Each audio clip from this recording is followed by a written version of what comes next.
Pasos para un reavivamiento personal. Libro 3. 40 días de crecimiento espiritual. Día 4. ¿Por qué algunas personas tienen una percepción completamente equivocada de Dios? Peter Rosagard, el poeta austriaco, cuando era niño tenía la impresión de que su padre era muy estricto. Un día él hizo algo malo. Como tenía miedo de que su padre lo castigara, se escondió en un gran reloj que había en la sala. Podía ver por una rendija cómo su padre llegaba a la habitación y les pedía a sus criados que lo buscaran. Después de que se hubieron ido, su padre comenzó a llorar. Peter no pudo soportarlo más y salió del reloj. El padre ni siquiera pensaba castigarlo. Más adelante, Peter Rosagard escribió: «A partir de ese momento supe que mi padre no era demasiado estricto. Desde ese momento supe cómo era el corazón de mi padre». ¿Acaso no hay mucha gente que piensa igual que Peter Rosagard acerca de su padre, que es demasiado estricto? Algunos simplemente aplicamos la imagen que tenemos de nuestro Padre terrenal a nuestro Padre celestial. En la mayoría de los casos, esto está mal, naturalmente. Pregunta: ¿dónde se originó la falsa idea de Dios y de su carácter? Respuesta: en el cielo.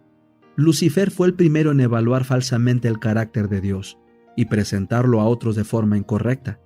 Hasta ese día, el esfuerzo de los malos consiste en persuadir a las personas de todas las formas posibles para que piensen mal acerca del carácter de Dios. Ten cuidado con el maestro del engaño. Satanás ha confundido a algunos para que crean que Dios posee las características del mal que en realidad son suyas.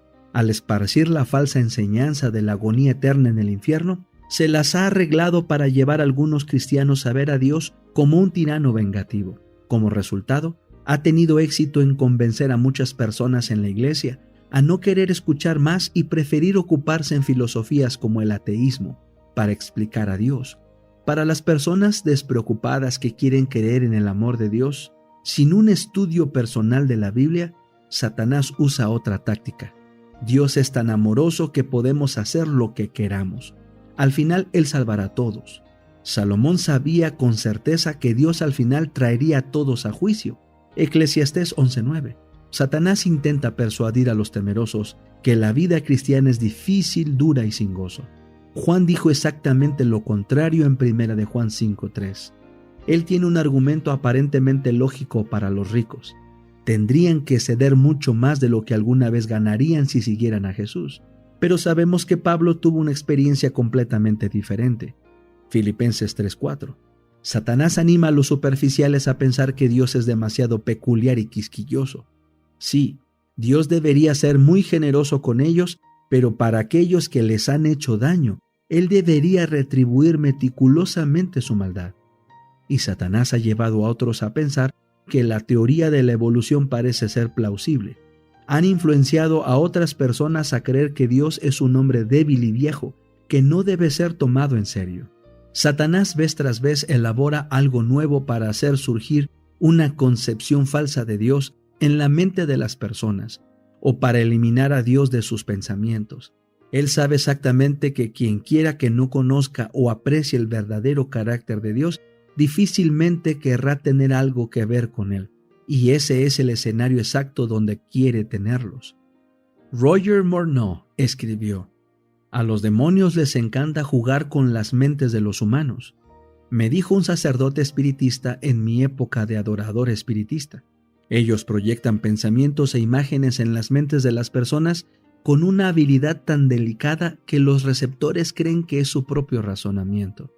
Satanás y sus demonios intentan manipular los pensamientos de aquellos que dicen ser cristianos, para que por sus pensamientos y acciones erradas ellos muestren el carácter de Dios de forma falsa o insuficiente. Un recurso muy eficaz para tentar. Satanás quiere seducir a la mayor cantidad posible de personas. No sin razón, Jesús advirtió claramente acerca de la seducción que sus seguidores experimentarían en el tiempo del fin. Internet es un recurso especialmente eficaz para seducir a las personas. Nadie puede controlarlo.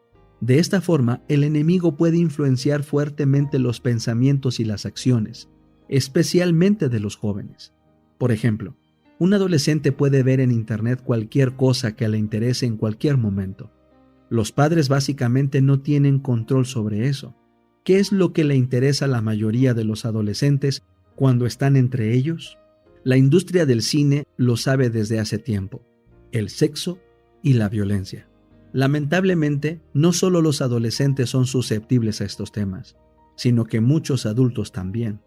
Necesitamos preguntarnos constantemente: ¿en dónde estoy en peligro de ser seducido por Satanás? El amor de Dios y nuestra libertad. Nuestro Padre Celestial ha unido íntimamente su amor con la libertad. El amor verdadero solo puede expresarse completamente en libertad. La libertad es una característica tan valiosa para Dios que la dio a todas sus criaturas, a los ángeles, a los habitantes de otros planetas y a nosotros, los humanos. Podemos decidir en favor o en contra de Dios.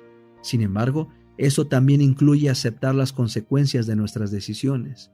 Así que la persona que decide en contra de Dios tiene que soportar las consecuencias negativas que sobrevengan. Y lamentablemente, otras personas también serán afectadas por las consecuencias negativas. El amor de Dios y su justicia. Como Dios es amor, siempre juzgará justamente. En su amor, Dios no puede aceptar que alguien sea engañado, golpeado, violado o dañado de ninguna otra forma. Por tanto, toda persona que no se haya arrepentido de su mal accionar, al final tendrá que cargar con la culpa de sus propios pecados. El amor de Dios le imputa a una persona solo el mal que ella ha hecho. Cada persona determina su propia medida. Como Dios ama a los pecadores también, preferiría ver al pecador arrepentirse y ser salvo. Pero cuando el pecador rechaza el ofrecimiento de salvación, entonces, según la Biblia, recibirá la paga de su pecado. Porque la paga del pecado es muerte al final. Romanos 6:23. También es según la justicia de Dios que al fin del tiempo los fieles sean recompensados con vida eterna. Apocalipsis 22:12. Ellos han aceptado el ofrecimiento de la salvación. Jesús ha tomado en su lugar el castigo de sus pecados sobre sí mismo. Isaías 53:5. Ya que Dios generalmente no castiga inmediatamente a una persona cuando peca, algunas personas se vuelven más atrevidas y pecan cada vez más con el paso del tiempo. Sin embargo, un pecador no arrepentido tiene que cargar con las consecuencias de sus acciones durante su vida. A veces, esas consecuencias negativas son difícilmente distinguibles o perceptibles para esta persona, pero están siempre ahí. El amor de Dios y el sufrimiento en este mundo. Cuando hablamos de este tema, las personas tienen un montón de preguntas. El sufrimiento es un resultado del pecado, pero ¿cómo llegó a existir el pecado en Lucifer? Es un absoluto misterio para nosotros. Lucifer, ahora llamado Diablo o Satanás, es el causante de todo el sufrimiento, y Dios le está permitiendo cierto grado de libertad por un tiempo determinado para que todos puedan ver las consecuencias del pecado. Sin embargo, cuando la medida esté llena, en mi opinión, casi alcanzado ese punto, entonces Jesús vendrá y pondrá fin a todo el sufrimiento en la tierra. Con base en el conocimiento de a dónde lleva el pecado, los salvados nunca más tendrán el deseo de pecar. Entonces, habrá nuevamente unidad, armonía y amor en el universo entero. Sufrir la injusticia, hacer el mal. Hay mucha injusticia en este mundo por causa del pecado. Generalmente tenemos mucho para decir acerca del tema de sufrir injusticia, ya que a menudo nos afecta. Preferiríamos que Dios interviniera siempre inmediatamente ante cualquier injusticia que nos sucediera. Pero entonces la persona que quisiera hacer la injusticia podría acusar a Dios de quitarle su libertad. Por eso Dios no solo muy de vez en cuando interviene directamente, solo Él sabe cuándo tiene que actuar a fin de evitar que algo peor suceda. Por ejemplo, el castigo por la rebelión de Coré en Números 16. Solo al final del tiempo los fieles testificarán que Jehová es el que hace justicia y derecho a todos los que padecen violencia. Salmos 103:6. En general, nos preocupa menos el tema de hacer el mal, y generalmente un cristiano es más propenso a sufrir injusticia que a hacer el mal. Pero pensemos brevemente qué sucede cuando actuamos mal. En primer lugar, tenemos cargo de conciencia. Nuestra conciencia nos da una señal de que estamos en el camino equivocado.